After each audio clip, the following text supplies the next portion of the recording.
What most people don't understand is that the breaking point never starts at the breaking point. It starts much earlier, in silence, in patience, in emotional self-control that slowly turns into emotional self-abandonment. When the anxious partner enters a relationship, they don't usually come in demanding chaos. They come in with hope, with attention, with a deep desire to create connection that feels secure, consistent, and real. And at first, they're willing to stretch themselves. They tell themselves things like, maybe they just need space, or I shouldn't ask for too much, or love means understanding people the way they are.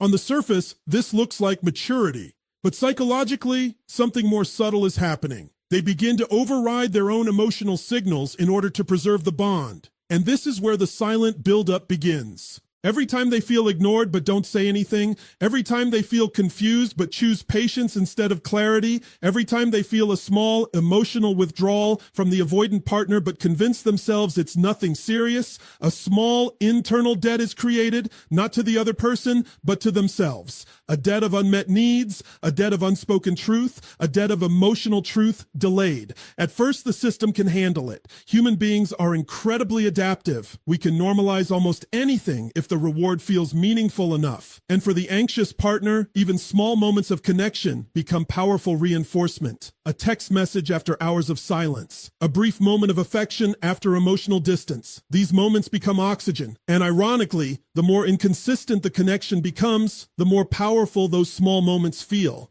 But here's the psychological trap. Inconsistency doesn't just create attachment, it intensifies it. So now you have a nervous system that is constantly scanning, not for love, but for relief, not for joy, but for certainty. The anxious partner starts to live in anticipation mode. Overthinking becomes normal. Emotional interpretation becomes hyperactive. A delayed reply isn't just a delay, it becomes a story. A change in tone isn't just a detail, it becomes meaning. The mind starts filling in the gaps because clarity is not being provided consistently from the outside. And yet, despite all of this internal turbulence, they continue to hold it together externally. They don't want to be too much. They don't want to push the other person away. So they regulate themselves through suppression. They swallow questions, they soften concerns, they rewrite their own needs into something more acceptable. But emotional truth doesn't disappear when it is ignored. It accumulates. And what makes this even more powerful is that from the outside, nothing looks wrong.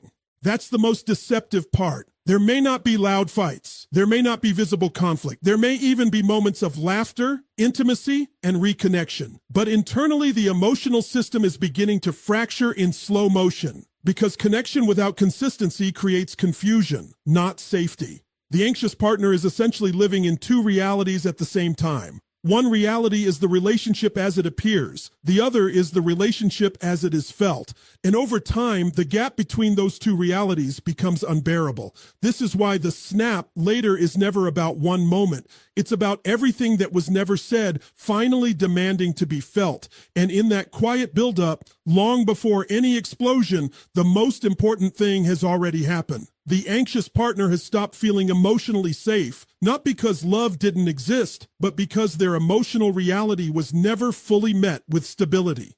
That is the beginning of the breaking point, not the end of it, because when emotional truth is postponed long enough, it doesn't ask for permission anymore. It demands to be heard. What makes this dynamic so powerful and so destructive is that it rarely feels like dysfunction while you're inside of it. It feels like effort. It feels like love trying harder. It feels like one person caring deeply and the other needing space. But underneath that surface narrative, something far more complex is happening. A neurological and emotional loop is forming between two completely different survival strategies. The anxious partner moves toward connection when they feel uncertainty. The avoidant partner moves away from connection when they feel pressure. Neither is wrong in a moral sense, but together they create a system that reinforces itself in the worst possible way. Every time the anxious partner leans in, hoping for reassurance, the avoidant partner experiences that intensity as emotional demand. And every time the avoidant partner steps back to regain control, the anxious partner experiences that distance as emotional danger. So what happens next is not communication, it's reaction. The anxious partner starts increasing emotional output, more messages, more explanations, more attempts to clarify feelings, not because they want control, but because their nervous system is trying to reduce uncertainty. Uncertainty for the anxious system doesn't feel like I don't know. It feels like I'm not safe.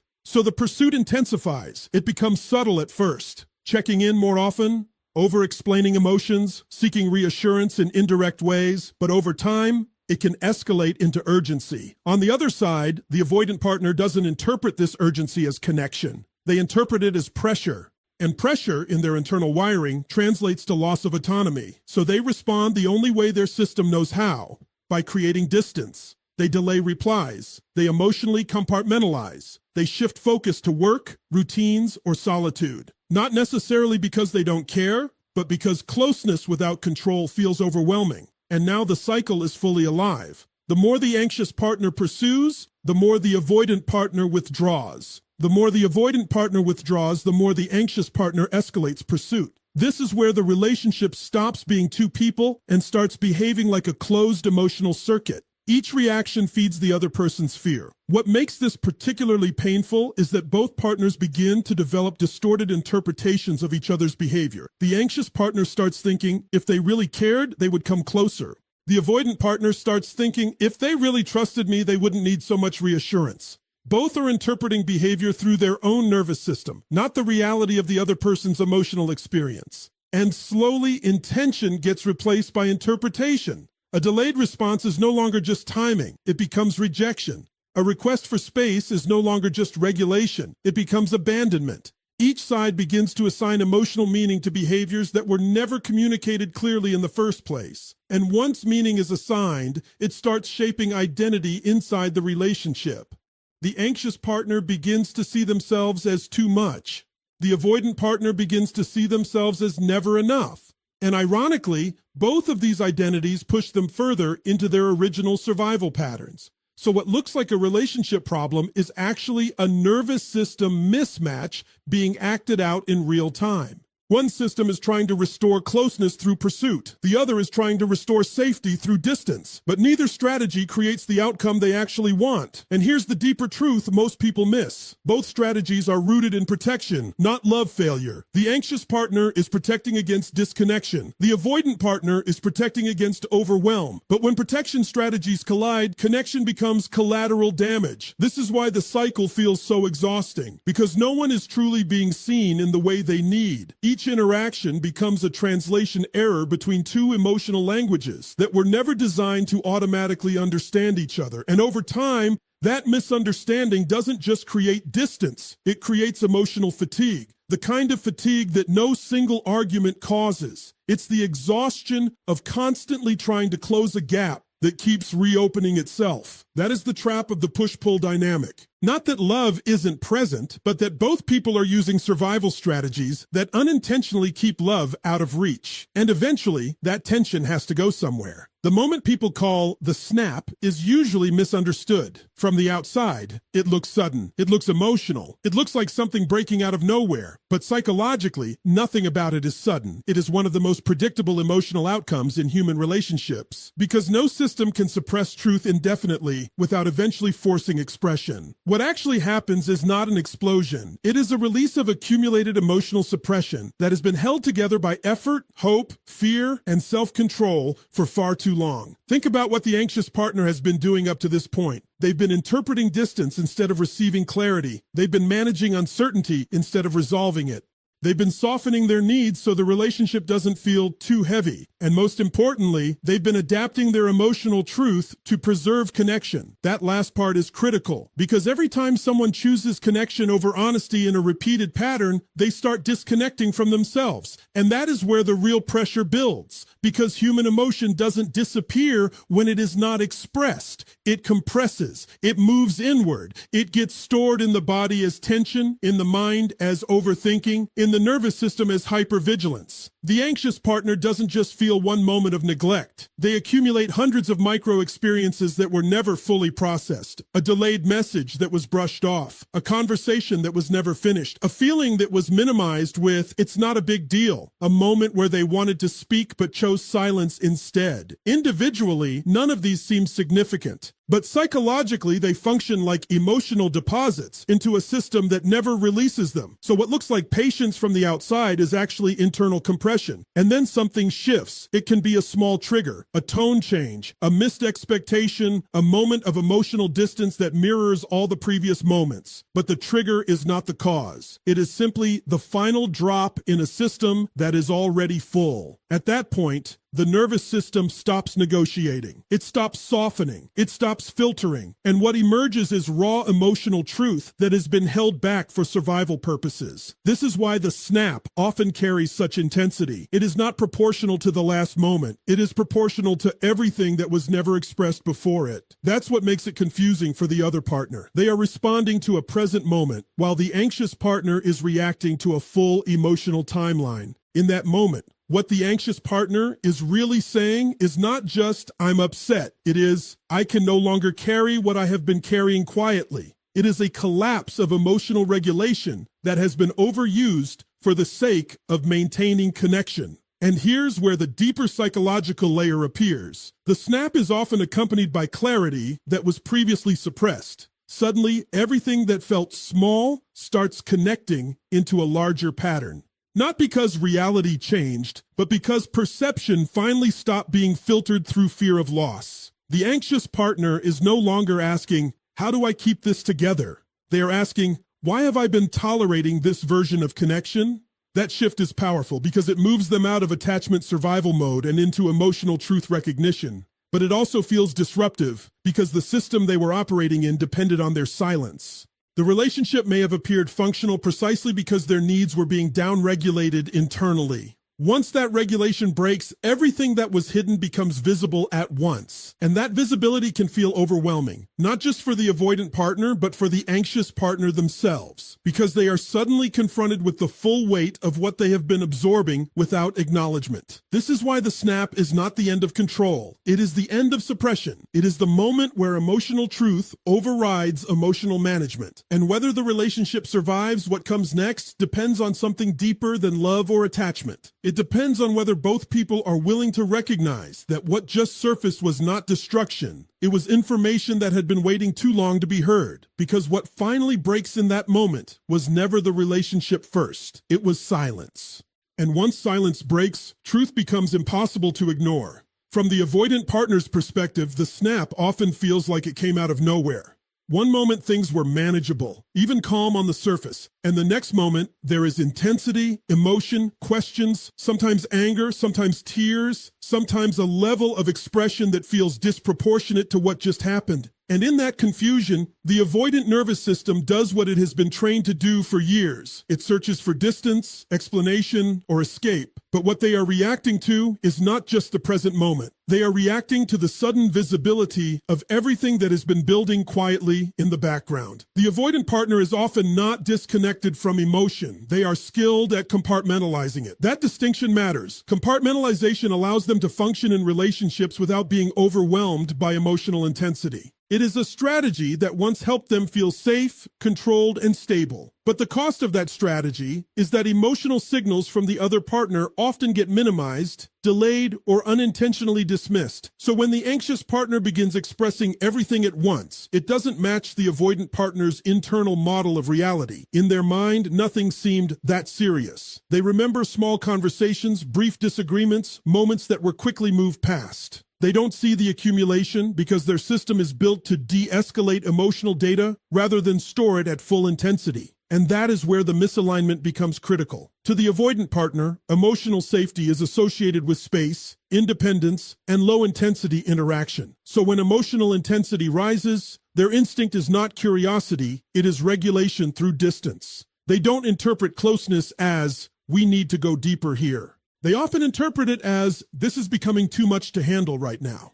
So when the anxious partner finally expresses the full weight of their internal experience, the avoidant partner experiences it through a nervous system lens that says, this is unsafe because it is overwhelming. Not unsafe because the relationship is harmful in a deliberate sense, but unsafe because emotional demand feels like loss of control. And so they begin to retreat internally or externally. What makes this even more complex is that the avoidant partner often genuinely believes they have been present enough. They may think, I didn't ignore them, I just needed space. Or, I always come back. So why is this being treated like abandonment? From their perspective, distance is not absence. It is regulation. But from the anxious partner's perspective, distance without emotional clarity feels like disconnection. So both people are reacting to the same pattern, but through completely different emotional definitions. This is why the avoidant partner is often shocked during the snap, not because emotion appears, but because the scale of emotion contradicts their internal narrative of the relationship. They are not tracking the buildup in the same way. They are not feeling the gradual erosion of safety that the anxious partner has been carrying. So when it finally surfaces, it feels like an overreaction rather than a delayed reaction. But here's the deeper psychological truth. Avoidance doesn't eliminate emotional impact. It delays its visibility. Every time the avoidant partner withdraws instead of engaging, they unintentionally push emotional processing forward in time. What could have been a small, manageable conversation becomes part of a larger, unprocessed emotional archive in the anxious partner's nervous system. So when that archive finally opens, it opens all at once. And in that moment, the avoidant partner is confronted with something they did not anticipate: the emotional consequence of patterns that never felt significant in isolation. This is where defensiveness often appears, not always in aggression, but in confusion. In statements like, "I didn't know it was that serious," or "Why didn't you say something earlier?" But the anxious partner did say something earlier, just not at a volume that the avoidant nervous system registered as urgent. So what looks like a single emotional explosion is actually a collision between two different time frames of emotional processing. One partner is responding to accumulated history, the other is responding to immediate reality. And unless that difference is recognized, both partners begin to feel misunderstood. The anxious partner feels unseen. The avoidant partner feels misjudged. At that point, the relationship is no longer just about love or compatibility.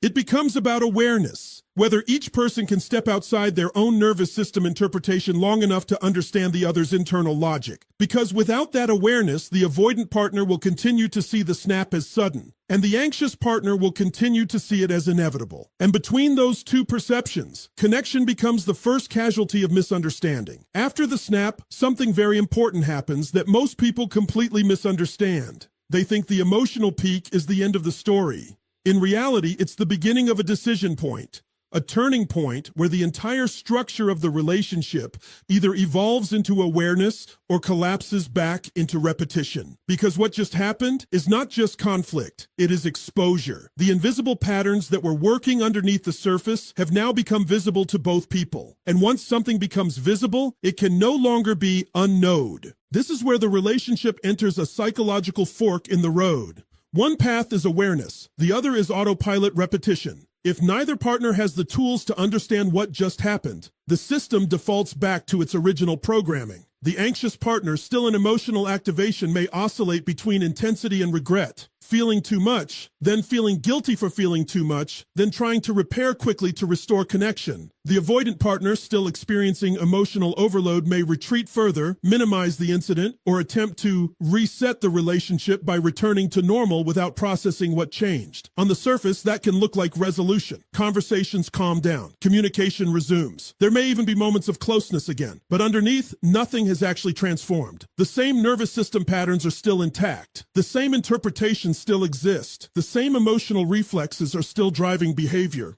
And this is where most relationships unconsciously choose repetition over evolution, because real change requires something uncomfortable, both partners stepping outside their automatic emotional identity. The anxious partner has to confront a difficult truth, that pursuing harder is not the same as creating safety, that intensity does not equal clarity, that emotional urgency, while valid, can sometimes overwhelm the very connection it is trying to preserve, and that their nervous system has been using closeness seeking as a way to manage internal uncertainty, not just relational reality. At the same time, the avoidant partner has to confront a different truth. That space is not neutral when it is uncommunicated. That withdrawal may feel like regulation internally, but externally it creates emotional uncertainty that accumulates in the other person over time, and that avoiding emotional intensity does not remove it. It simply delays its expression. This is the crossroads, awareness or repetition. Awareness means both partners begin to see the system, not just the behavior. They start asking different questions, not who is right, But what pattern are we both participating in? Not why are you like this, but what does your nervous system think it is protecting you from? That shift alone begins to dissolve blame and replace it with understanding, because blame keeps people locked in identity. Awareness opens the possibility of change, but awareness is not automatic. It requires emotional tolerance, the ability to stay present with discomfort without immediately escaping it or escalating it. For the anxious partner, that means tolerating uncertainty without over-pursuing. For the avoidant partner, that means tolerating emotional closeness without immediately retreating. And here's the deeper truth most people miss. Both patterns are trying to solve the same problem, safety. They are just using opposite strategies. One moves toward, one moves away. But neither is inherently the solution in isolation. So after the snap, the real question is not, can we go back to how things were? Because going back means returning to the same cycle that led here. The real question is, can we stay conscious enough not to repeat what just broke us open? If the answer is yes, then this becomes a transformation point. The relationship stops being driven purely by nervous system reaction and starts being shaped by conscious emotional responsibility. Conversations slow down. Intent becomes more explicit. Distance is no longer silent. Closeness is no longer overwhelming without communication. But if the answer is no, if both partners unconsciously retreat into their default defenses, then what happens next is repetition with higher emotional stakes. The same cycle returns, but now with more sensitivity, more history, and less tolerance on both sides. And that is when relationships don't just struggle, they start to erode. Because unresolved awareness doesn't disappear. It accumulates as friction between two people who are still together but no longer emotionally aligned. So this turning point is not about fixing everything immediately. It is about whether both people are willing to see the system they are inside of clearly enough to stop mistaking reaction for reality. Because once you see the pattern, you are no longer fully inside it, and that changes everything about what becomes possible next. At the deepest level, what this entire dynamic is really exposing is not just a relationship problem. It's a misunderstanding of what creates emotional safety in the first place. Most people think love is enough, or that compatibility is enough, or that if two people care enough, they will naturally find their way. But the reality is more precise and far more demanding. Love without nervous system regulation becomes chaos, not connection. When we talk about healing in this context, we are not talking about trying harder emotionally. In fact, trying harder is often what perpetuates the cycle. The anxious partner tries harder to secure connection. The avoidant partner tries harder to protect space. And both strategies, while understandable, are still reactions, not regulation. So, the real shift begins when both individuals stop treating their emotional patterns as personality traits and start recognizing them as adaptive nervous system responses. That distinction changes everything, because if it is a personality trait, it feels fixed, but if it is a pattern, it becomes workable. The anxious partner at their core is not too emotional. They are highly sensitive to inconsistency. Their nervous system reads unpredictability as danger, so their pursuit is not about control, it is about stability. But when that pursuit is unmanaged, it can unintentionally amplify the very instability it is trying to fix. So the work for the anxious partner is not to suppress emotion, but to learn internal regulation, to build the capacity to tolerate uncertainty without immediately converting it into action, explanation, or pursuit. That is a profound shift, because it means learning to sit with discomfort without abandoning themselves in the process. It means recognizing I can feel intensity without needing immediate resolution. And that single realization begins to reduce emotional dependency on external reassurance. On the other side, the avoidant partner is not emotionally unavailable. In the simplistic sense people often assume, they are typically highly self-reliant emotionally, but that self-reliance was built as a form of protection. Their nervous system associates emotional intensity with loss of autonomy or overwhelm. So their instinct is to create distance in order to regain internal balance. But distance without communication creates ambiguity. And ambiguity is exactly what destabilizes the anxious partner. So what feels like peace to one system feels like danger to the other. This is where healing becomes less about changing who you are and more about learning how to translate your internal experience into something the other person can actually understand. For the avoidant partner, that means learning that space is not enough. It must be communicated. Silence is not neutral if it is being interpreted as disconnection. A simple statement like, I need a little time to process, but I'm still here, can completely change the emotional experience of the other person. Because clarity regulates the anxious system. And for the anxious partner, healing Trusting means learning that closeness is not only created through pursuit, it is also created through stability, through not escalating when anxiety rises, through trusting that emotional presence does not always require immediate action. That restraint, when conscious, is not suppression. It is emotional intelligence. When both of these shifts begin to happen, something very important changes in the relationship dynamic. The relationship stops being a battlefield of reactions and starts becoming a space of awareness. Triggers still exist, but they are no longer automatically acted upon. There is a pause, a moment of recognition, a choice point instead of a reflex. And in that pause, everything becomes different.